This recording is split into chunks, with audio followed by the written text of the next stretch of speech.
8 udah. Kok 8 sih? Hah? Apa? Foto 8 mulutnya. Hah? Mulutnya kok 8 itu? Loh? Foto Pak. Saya nggak mau ini. Hampir 3 pekan, saudara, kematian diplomat muda Kementerian Luar Negeri masih menjadi misteri.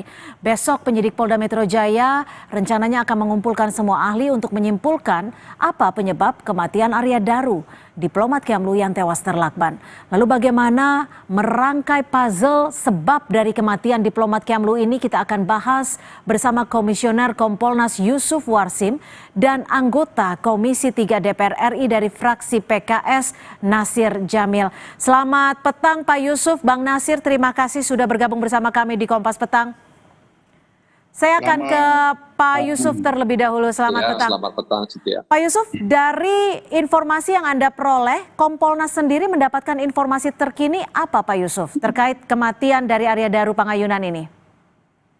Baik, terima kasih, Cynthia. Update perkembangan penyelidikan yang itu sama-sama sudah kita lihat dan dengarkan juga update dari Humas sama bahwa hasil otopsi sudah ada, tinggal dilakukan sinkronisasi. Besok bahwa akan dilakukan permintaan ahli, bagaimana semua ahli memberikan fakta-fakta dan bagaimana menyimpulkannya. Nah, Kompolnas sendiri sangat berharap bahwa kita berharap dalam pekan ini, ya, apabila besok sudah bisa para ahli memberikan pendapatnya masing-masing sesuai dengan keahlian, apakah itu ahli hukum pidana, apakah itu ahli digital forensik, ahli kedokteran forensik, ahli APSIPOR, Asosiasi Psikologi Forensik, dan sebagainya. Ya, kita berharap, ya namanya kita berharap karena ini sudah memasuki pekan akhir kedua, sudah mau 14 hari ya. Kita berharap ya sejak peristiwa 8 Juli ditemukan ada almarhum di dalam kamar dalam kondisi meninggal, ya kita berharap Selasa kita bisa hadir dalam gelar perkara sehingga dirilis bagaimana hasil kesimpulan penyelidikannya. Itu, Cynthia, kita harapannya seperti itu sebagai pengawas. Ya, Bang Nasir, lalu bagaimana Komisi 3 melihat sebagai penyelesaian dari kasus ini? Karena bisa dikatakan terbilang cukup lama. Ditemukan meninggal dunia pada 8 Juli, sudah hampir memasuki pekan ketiga. Ya, pertama harus kita pahami bahwa tidak ada kejahatan yang sempurna. Begitupun ini sebenarnya juga tantangan dan pembuktian bagi Polri presisi untuk menyibak tabir gelap ya kasus kematiannya. Sebab tentu saja sangat rapi sebenarnya pelaku itu karena terkunci dari dalam, kemudian dilakbat.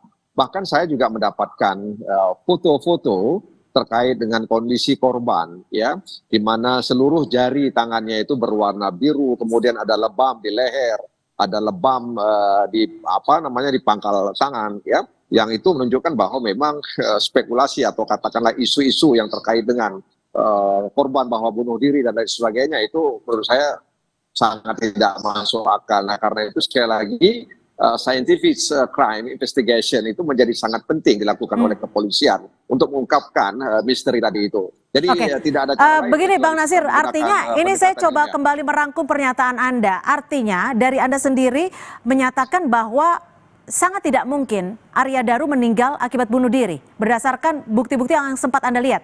Artinya foto-foto yang sempat Anda lihat. Ya, foto-foto itu masih ada sama saya, ya. Dan seperti saya katakan tadi, itu ada sejumlah kekerasan sepertinya, kekerasan fisik yang dialami oleh korban, ya. Dan itu menunjukkan bahwa tidak mungkin itu dilakukan sendiri dan tidak mungkin kemudian tidak ada orang yang melakukannya. Nah, karena itu sekali lagi pendekatan scientific crime investigation itu menjadi penting ya untuk membuktikan Polri presisi. Jadi ini sekaligus tantangan dan pembuktian ya, dan saya yakin bahwa kepolisian bisa mengungkapkan ini. Pak Yusuf, gimana? Kompolnas menerima tidak bukti-bukti foto yang seperti diterima oleh Bang Nasir?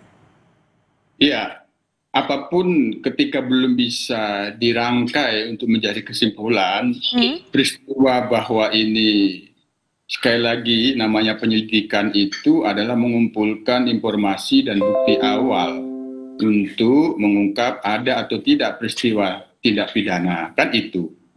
Itu tujuan penyelidikan. Nah, rentang waktu, peluang apakah ada peristiwa pidana, apabila ada, rentang waktunya itu sekitar pukul setelah istri tidak bisa menghubungi lagi almarhum, kira-kira pukul 21 tanggal 7 Juli, hari Selasa, hari Senin. Nah, hingga pukul sekitar 21.30-an atau 20-an. Itu sampai almarhum di kediaman itu terlihat CCTV. Dalam rentang waktu bisa saja apakah dia itu dilakukan tindak pidana yang itu kaitannya dengan racun atau apa, itu bisa saja. Oleh karenanya kami dari Kompolnas pada saat hari Selasa lalu mendatangi Polda Metro Jaya dan melihat TKP memang meminta pendalaman dengan cermat dan teliti rentang waktu itu. Tapi Kompolnas menerima juga ya foto-foto seperti yang Bang Nasir bilang? Sebagian ada, sebagian sebagian. Apakah itu karena sebab kekerasan, tentu ahli kedokteran forensik yang bisa menjelaskan. Itu ciri-ciri memar, apakah itu kekerasan, apakah setiap memar itu kekerasan, itu kan yang tahu itu kedokteran forensik. Namun Kompolnas kan juga sempat melakukan beberapa hari lalu ke lokasi ya? Iya, hanya kan ada CCTV yang almarhum itu berada di rooftop Kementerian Luar Negeri. Nah, kita belum bisa menyimpulkan fakta apa yang berada di rooftop tersebut. Itu diduga dalam rentang waktu sudah tidak bisa dihubungin lagi dari istri kepada almarhum. Itu sudah dicek dan dilakukan analisis digital forensik terhadap CCTV yang ada di Kementerian Luar Negeri, sehingga itu bagian dari rangkaian peristiwa yang menjelaskan apa sebenarnya peristiwanya. Tentu apa yang disampaikan oleh Bang Nasir Jamil, kami sendiri belum bisa menyimpulkan. Karena nanti ketika nanti ada celah bahwa demikian peristiwanya, semua kesimpulan-kesimpulan yang lain itu bisa gugur. Bang Nasir, kalau dari Komisi 3 sendiri melihat penanganan kasus ini sudah cukup tepat tidak sih? Membutuhkan waktu hampir 3 minggu dan besok baru kemungkinan akan diberitahukan kepada publik penyebab dari kematian Arya Daru. Ya, tentu saja sebagai anggota Komisi 3 kami melihat agak lambat ya kepolisian menindaklanjuti dan kemudian mencoba mencari tahu penyebab itu semua. Nah, karena itu dengan kecanggihan teknologi hari ini ya diharapkan sebenarnya sudah bisa cepat ya. Nah, karena itu dibutuhkan saya katakan tadi ya, scientific crime investigation tadi itu seharusnya sudah dilakukan begitu. Ya, kita menghormati ya kerja-kerja kepolisian terkait mengungkapkan kasus ini, tapi 3 minggu dalam pandangan kami itu terlalu lama sebenarnya. Ya, karena apa? Karena tadi itu tempatnya juga tidak berpindah-pindah ya, tempatnya itu hanya beberapa tempat, katakanlah misalnya gedung Kementerian Luar Negeri, kemudian tempat dia bermalam atau tempat kosnya korban gitu, sehingga kemudian dalam pandangan kami dengan ya informasi yang didapat seharusnya sudah bisa lebih cepat dibandingkan dengan waktu yang selama ini belum bisa terungkap dengan pasti gitu. Bang Nasir, kalau dari video yang baru saja beredar saat penjaga indekos menemukan jasad dari Arya Daru, bagaimana Anda membacanya, melihatnya? Apakah Anda juga membaca ada kejanggalan? Iya, kan bisa ditanya misalnya hal apa yang melatar belakang sehingga petugas itu bisa masuk ke tempatnya, ya kan? Apakah memang selama ini dia sudah tahu jam berapa korban itu keluar dan jam berapa korban itu masuk, ya kan? Kan itu perlu diketahui. Apakah ada aroma busuk atau aroma apa sehingga membuat dia tertarik untuk masuk ke dalam dan melihat langsung ke dalam, kan itu. Jadi sebenarnya petugas indekos ini juga salah satu kunci yang nggak bisa diabaikan. Ya. Jadi masuknya dia ke kamar itu juga kan ada latar belakang. Ya, ada latar belakang yang melatari dia sehingga kemudian dia kepingin masuk. Apakah memang dia sering masuk ke ruang kamar itu selama misalnya korban tidur atau korban di dalam dia masuk atau tidak pernah sama sekali. Jadi saya pikir ya petugas itu juga salah satu kunci ya, dan itu harus didalami oleh kepolisian. Ya, bagaimana Kompolnas membacanya juga dari petugas ataupun penjaga indekos, Pak Yusuf? Iya, kita dalam pendalaman awal sepakat dengan itu, tapi tentu tidak bisa langsung ke fakta-fakta yang sepotong-sepotong seperti itu.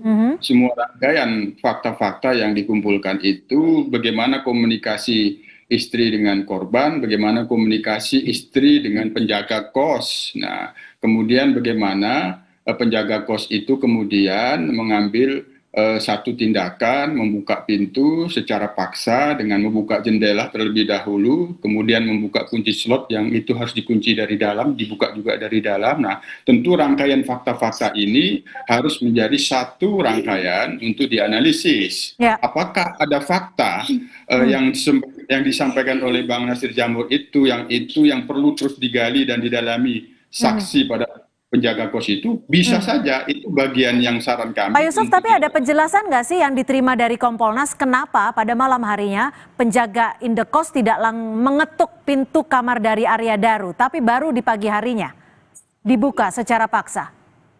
Itu bagian ngetuk pintu, itu bagian dari fakta yang harus diungkap oleh penyelidik, dan itu bagian dari hal-hal yang ada di CCTV atau tidak, itu bagian dari bagaimana analisis digital forensik atau ada fakta itu tidak. Itu hal-hal yang sudah kami tanyakan pada saat pendalaman ke Polda Metro Jaya. Kalau isi dari plastik hitam, kabarnya Kompolnas sudah mengetahui isinya apa? Betul. Apa itu Pak Yusuf?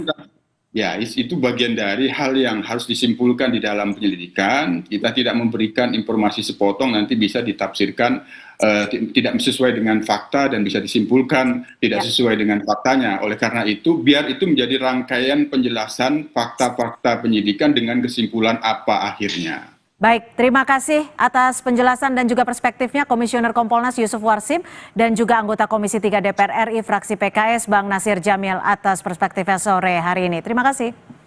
Terima kasih Cynthia, terima kasih Mas Yusuf.